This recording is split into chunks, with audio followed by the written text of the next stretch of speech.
지금까지는 다 여러분과 함께 증거 능력에 대해서 공부를 했는데 이제까지는 지금부터서는 증명력에 대해서 배웁니다. 증명력은 세 가지가 있죠. 자백의 보강법칙, 탄핵증거, 공판조서의 배타적 증명력. 제일 먼저 알 것이 자백의 보강법칙입니다.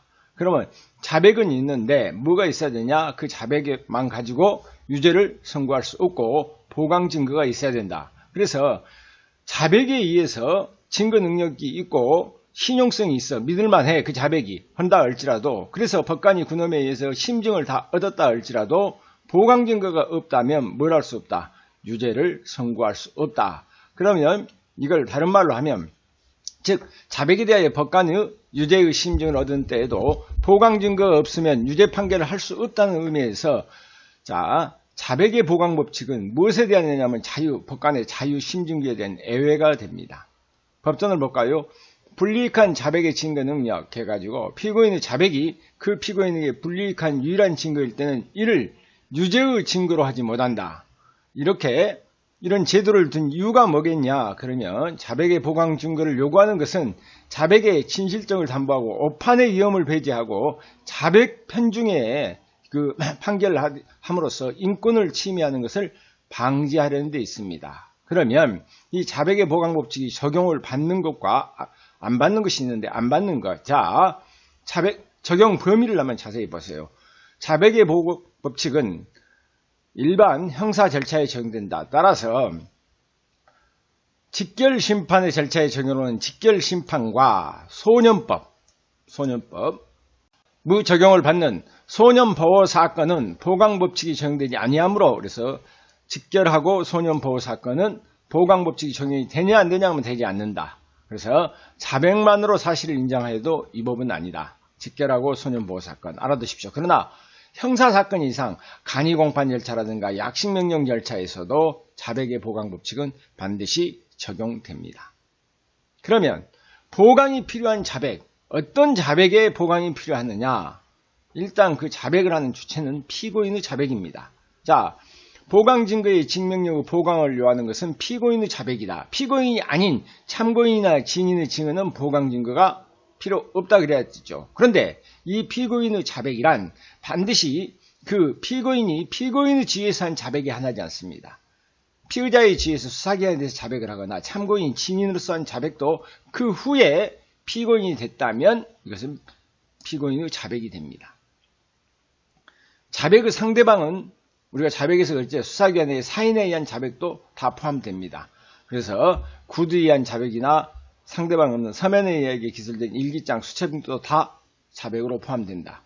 피고인이 공판장에서 자백했더라도 보강증거 없으면 그래서 유죄를 판결할 수 없다는 겁니다. 그 다음에 이렇게 보강이 필요한 자백은 자백의 보강법칙은 피고인의 자백이 증거 능력이 있고 일단 증거 능력은 있어야 돼. 자백이 신용성이 긍정돼야 함을 전제한다. 따라서 자백이 증거 능력이 없거나 믿을 수 없는 것, 신용성이 없는 것은 보강증거 문제 자체가 발생하지 않습니다. 그러면 공범자의 자백, 이게 참 재미있죠. 피고인이 공범자의 자백이 피고인의 공소사실에 관하여 유일한 증거일 경우 보강법칙이 적용되느냐? 그래서 이때도 공범자 상호 간에 보강증거가 필요하다는 것이 있고 보강증거가 필요 없다, 불효설이 있습니다. 그러나 필요 없다는 것이에요. 그것이 판례입니다.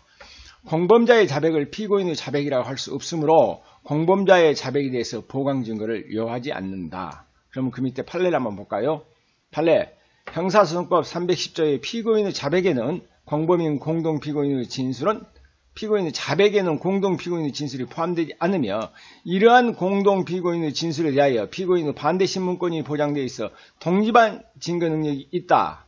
독립한 증거 능력이 있다는 것이 당언의 일관된 견해이므로 원심이 피고인의 범죄 사실을 인정함에 있어서 공범인 다른 피고인의 진술을 증거로 보강증거로 증거로 삼았다 하여 이를 위법이라고 탓할 수 없다. 그래서 공범자 간에서는 상호 보강증거가 필요 없다라는 얘기죠. 공범자의 자백에서는.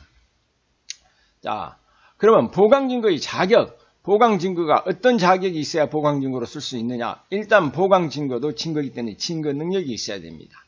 그래서 보강증거도 증거 능력 있는 증거일 것을 요하므로 증거 능력에 의한 제한은 보강증거에도 적용된다. 따라서 전문 증거는 전문 법칙의 예외는 증거 능력이 있죠. 예외가 되는 경우를 제외하고는 보강증거로 될 수 없다. 왜? 전문 증거는 증거 능력이 없기 때문에 그렇죠. 또 독립한 증거, 자백을 보강하는 증거는 자백과 독립한 증거 가치, 독립된 증거 가치를 가져야 되며, 일단 독립된 증거 가치가 부여되면 인증, 물증, 증거 서류를 불문하고 간접 증거, 정황 증거도 무방하다. 자, 피고인의 자백과 독립한 증거에 하므로 피고인의 다른 자백은 보강 증거가 될 수 없다. 따라서 피고인의 자백을 내고 자백하는 걸 들었다. 이것도 독립한 증거가 벌써 그런 전문 진술은 보강 증거가 될 수 없습니다. 피고인의 자백이 서면화됐거나 소송 서류화된 경우 또는 피고인의 범행을 재현하는 소송 서류화된 것도 다 독립한 증거로 보지 않기 때문에 이것은 보강 증거가 아니다라고 봐야 됩니다. 그렇다면 정황 증거, 자백에 대한 보강 증거는 반드시 직접 증거일 뿐만 아니라 간접 증거, 정황 증거도 보강 증거로 사용할 수 있다는 겁니다. 그러면 여기 이제 판례를 한번 봐보죠. 1. 필로폰 매수 대금을 송금한 사실에 대한 증거가, 돈을 송금한 사실의 증거가 필로폰 매수자의 실체적 경합관계에 있는 필로폰 투약행위에 대한 보강 증거가 될 수 없다. 돈을 보내준 것이 투약과의 관계에서의 보강 증거는 될 수 없다. 2번, 메스암페타민을 가백에 매도하였다는 의뢰 진술이 메스타민 투약 사실에 관하여 피고인이 가백에 대한 자백에 대한 보강 증거로 충분하다. 매도하였다는 의뢰 진술은 투약 사실에 관해서는 보강 증거로 사용할 수 있다는 겁니다. 자, 3번,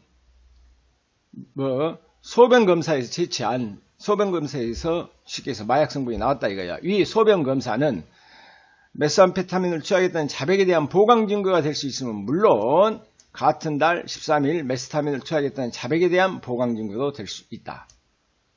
4번하고 이제 뇌물죄 같은 것은요. 뇌물 공여의 상대방 공무원이 뇌물 수수한 사실을 부인하면서 그 일시경에 뇌물 공여자를 만났던 사실 및 공무에 관하여 청탁을 받기도 한 사실 자체를 시인한다면 그 뇌물을 공여했다는 뇌물 공여자의 자백에 대한 보강 증거가 될 수 있다 없다 있다라는 겁니다.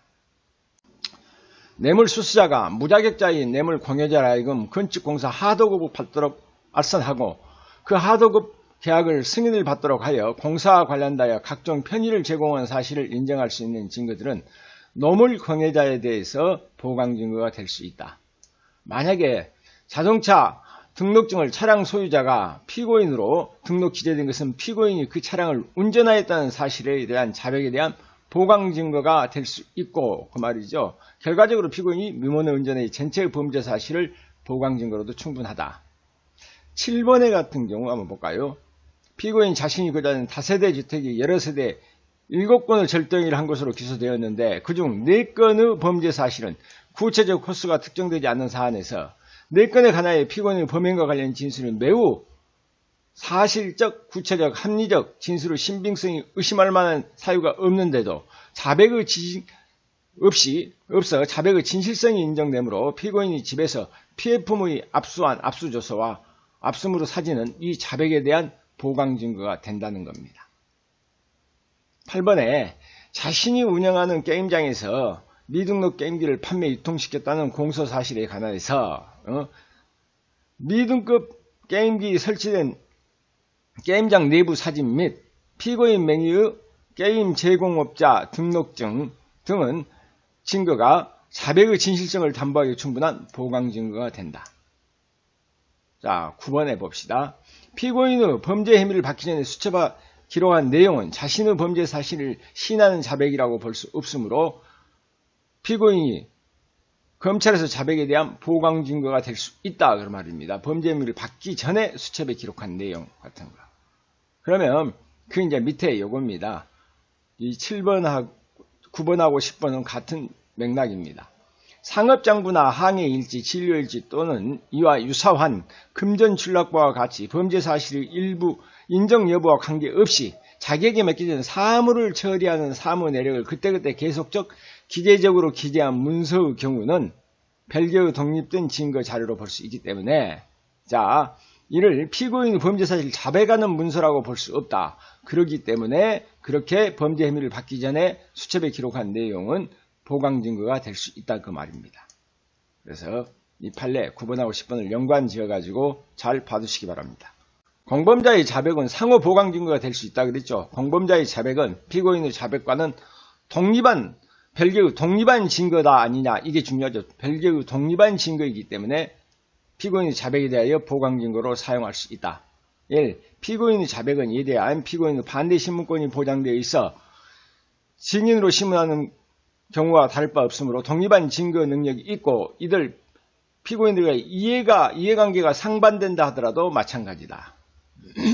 2번에 자, 형사소송법 312조 검사위에 수사기관이 작성한 당해 피고인에 대한 피의자 신문조서를 유죄의 증거로 하는 경우뿐만 아니라 검사위에 수사기관이 작성한 당해 피고인과 공범관계가 있는 다른 피고인 또는 피의자에 대하여 피의자 신문조서를 피고인의 유죄의 증거로 하는 경우에도 적용된다. 그래서 공범자의 자백은 상호 보강증거로 사용된다.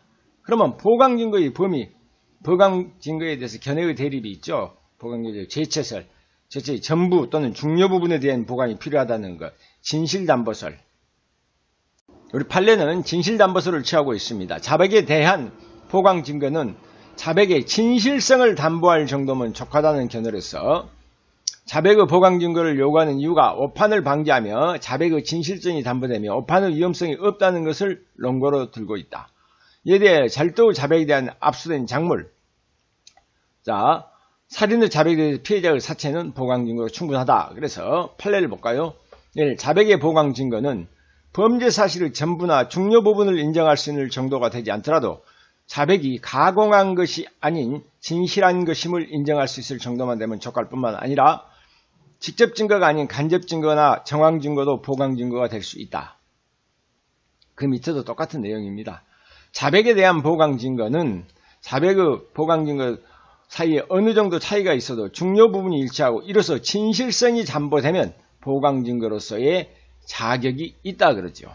그러면 보강 증거가 필요한 부분 요부, 자, 범죄의 구성 요건에 대해서 객관적 구성 요건은 보강 증거가 있어야 되나 고의나 목적 가치, 자, 주관적 구성 요건 요소, 이것은 보강 증거가 필요 없이 자백만으로 인정할 수 있다. 주관적 구성 요건 요소는 구성 요건 이해의 사실, 처벌 조건인 사실이나 전과의 같은 것, 이런 것은 자백에 의해서 인정하면 족하고 이때는 보강 증거가 필요하지 않습니다.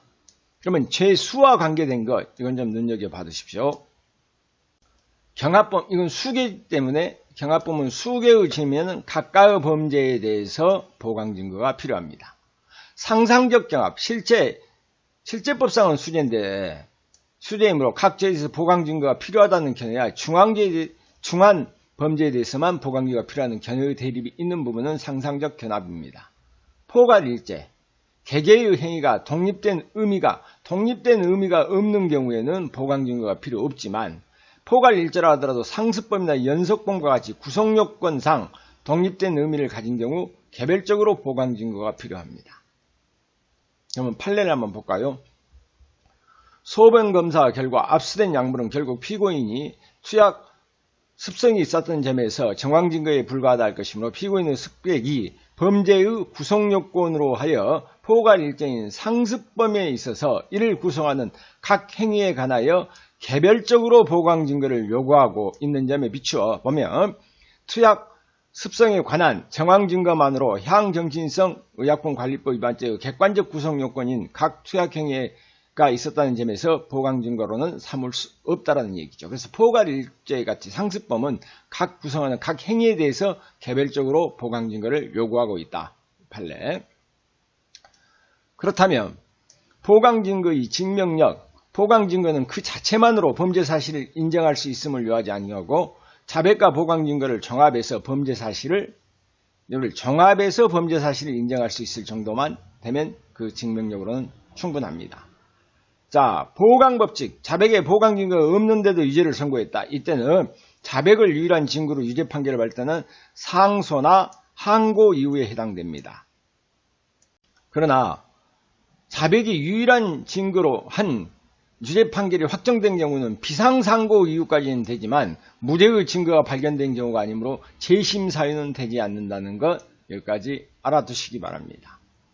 그 다음에 이제 탄핵 증거. 탄핵 증거라는 것은 저 말 믿지 마십시오 그 말 아닙니까? 그 말이니까 진술 증거에 무엇에 대해서 증명력을 다투는데 사용하는 것을 탄핵 증거라고 한다. 그래서 전문 법칙에 의해서 증거 능력 없는 전문 증거가 그 진술 증거에 증명력을 다투기 위해서 사용되는 경우 그 증거를 탄핵 증거라고 한다. 그래서 진술에 뭘 다투냐? 증명력을 다투는 걸 받아 탄핵 증거라고 한다. 봅시다. 318조 2 증명력을 다투기 위한 증거 312조부터 316조 전문 법칙에 의해서 하는 말이죠. 전문 증거에 따라 규정에 의하여 증거로 할 수 없는 서류나 진술이라도 공판 준비 또는 공판 기획 법관 면전 앞에서 피고인 또는 피고인 아닌 자, 공소 제기의 피고인을 조사하거나 그 조사에 참여했던 자를 포함한다. 이하 2조에서 같다. 의 진술의 증명력을 다투기 위한 증거로 할 수 있다. 1항에도 불구하고 피고인 또는 피의자 아닌 자의 진술을 내용으로 하는 영상 녹화물은 공판 준비 또는 공판 기일에서 피고인 또는 피의자 아닌 자가 진술함에 있어서 기억이 명백하지 아니한 사항에 관하여 기억을 환기시켜야 할 필요가 있다고 인정될 때 하나여 이건 탄핵 증거로 사용하여 재생하여 시청하게만 할 수 있습니다. 영상 녹화물은 재생하여 시청하게 할 수 있다. 자, 이제 탄핵 증거하고 반증은 뭐고 반대 신문은 뭐냐? 반증, 탄핵 증거. 반증은 주요 사실의 전부를 입증하기 위한 반대 증거, 반대 증거가 되죠. 그래서 증거 능력이 필요하고 엄격한 증명이 필요하지만 탄핵 증거는 증거의 증명력을 탄핵하기 때문에 증거 능력은 있을 필요가 없어. 그 다음에 증거 조사의 방법도 자유로운 증명이면 됩니다. 그럼 반대 신문은 뭐냐? 반대 신문은 증인의 증명력이 대상이 된다. 하지만 탄핵 증거는 증인, 피고인, 피고인 예의자의 진술의 증명력이다. 큰 의미는 없네요. 자, 반대 신문의 경우에는 구두로 하지만 탄핵 증거는 서면 및 구두로 할 수 있다는 거. 그다음 그 성격에 대해서 알아보기로 말하는 거예요. 탄핵 증거와 전문 증거. 탄핵 증거는 범죄 사실을 인정하는 증거가 아니므로 엄격한 증거 능력을 요하지 아니하며 전문 법칙에 의해서 증거 능력 없는 전문 증거라 할지라도 증거로 사용될 수 있다. 자, 전문 법칙과 관계해서 탄핵 증거. 탄핵 증거는 탄핵되는 증거의 증명력은 법관의 자유심증기에 의하므로 탄핵 자유심증기 애외 그러면 법정 증거적 심증기가 되어버린 거 아니죠. 이를 보강하는 의미를 갖습니다. 자유심증기 애외가 아니라 자유심증기를 보강하는 의미를 갖는다.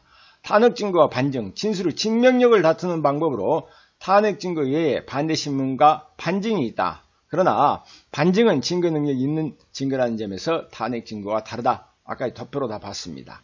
그러면 탄핵의 대상과 범위, 대상은 진술의 증명력입니다.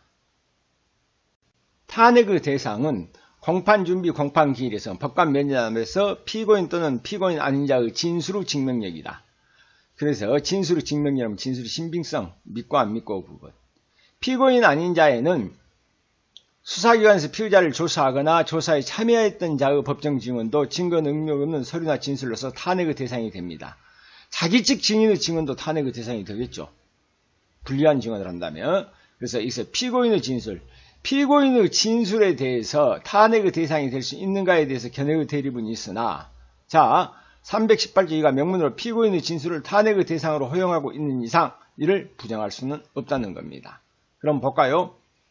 판례 사법경찰관리 작성 피고인에 대한 피의자 신문조서와 피고인이 작성한 자수 등이 모두 검사가 유죄의 자료로 제출한 증거들이 피고인이 그 내용을 부인하는 이상 증거 능력은 없으나 그러한 증거라 할지라도 이것이 임의로 작성한 것이 아니라고 의심할 사정이 없는 한 피고인이 법정에서의 진술을 탄핵하기 위한 반대 증거로는 사용할 수 있다는 것입니다. 피고인의 진술을.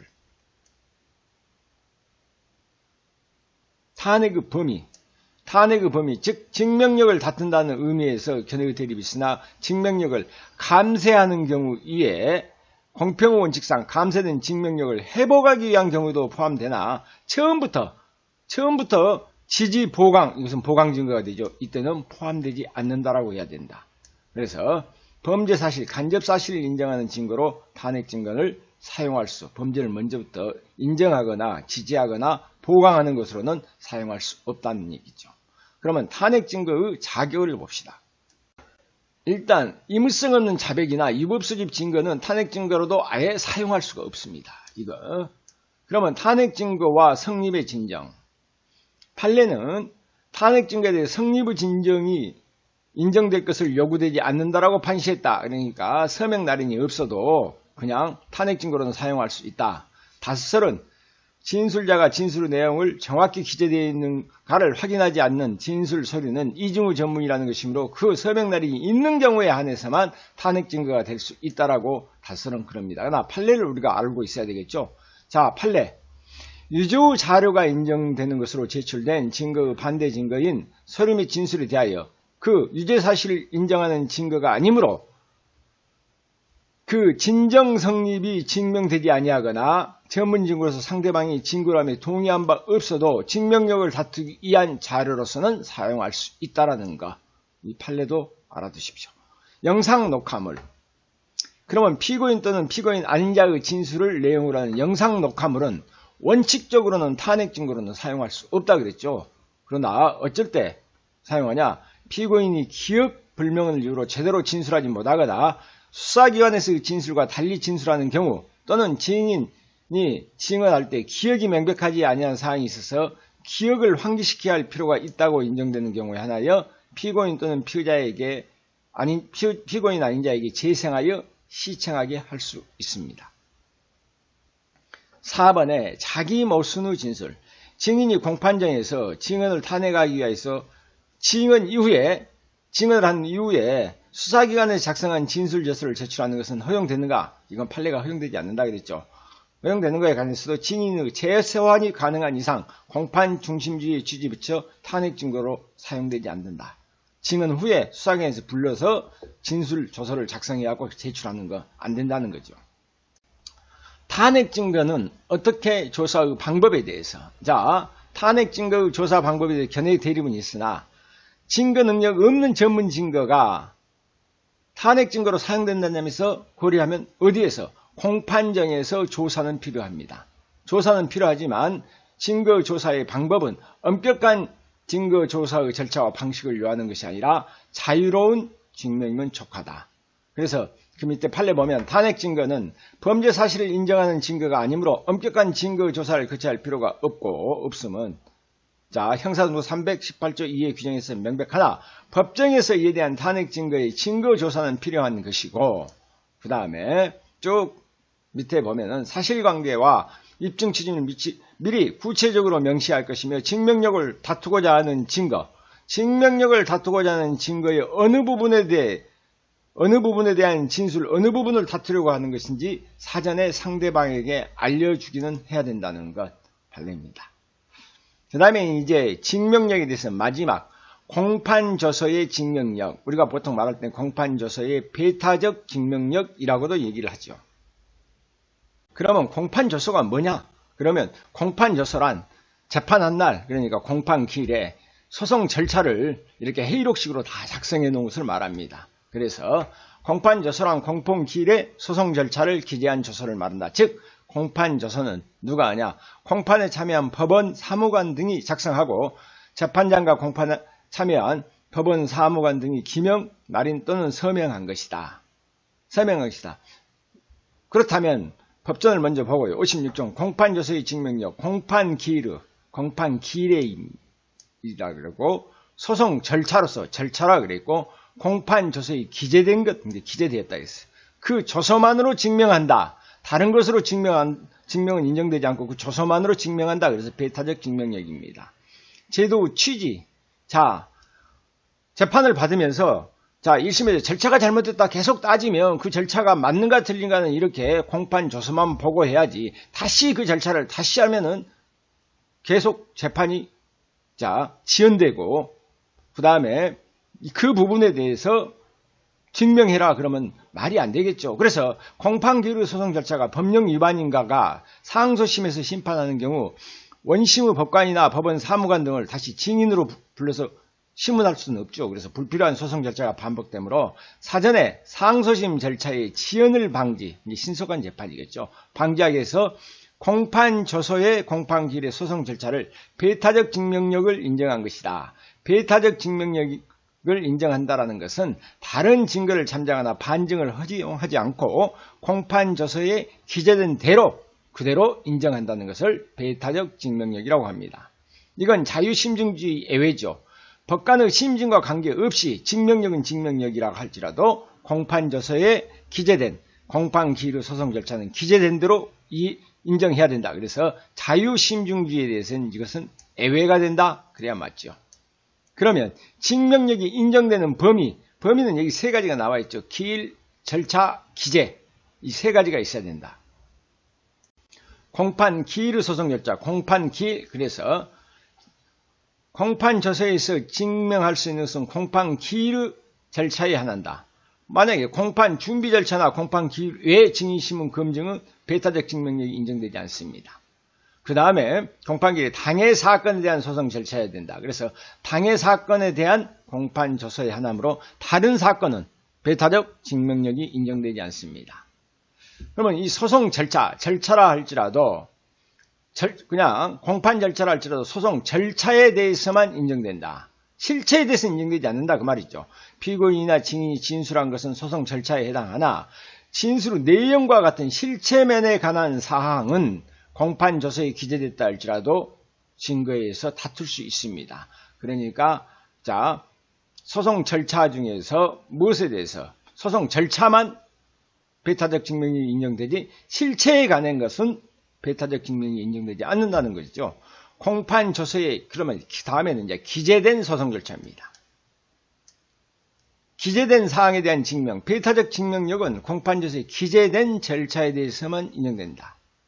그러나 그 공판조서가 위조, 변조, 허위로 작성될 때는 다른 행사 절차에 증명된 경우 증명이 부정돼 버리겠죠. 만약에 기재되지 않는 사항은 어떨 것이냐? 공판조서에 기재 안 된 소송 절차는 다른 자료에서 증명이 가능하며 이는 소송법적 사실이므로 자유로운 증명이면 족합니다. 이된 판례, 통상 행하는 소송 절차인 경우에는 통상 그냥 행해지는 소송 절차는 기재되지 않았다도 적법하게 절차가 행하여졌다고 사실상 추정된다고 판시하고 있습니다.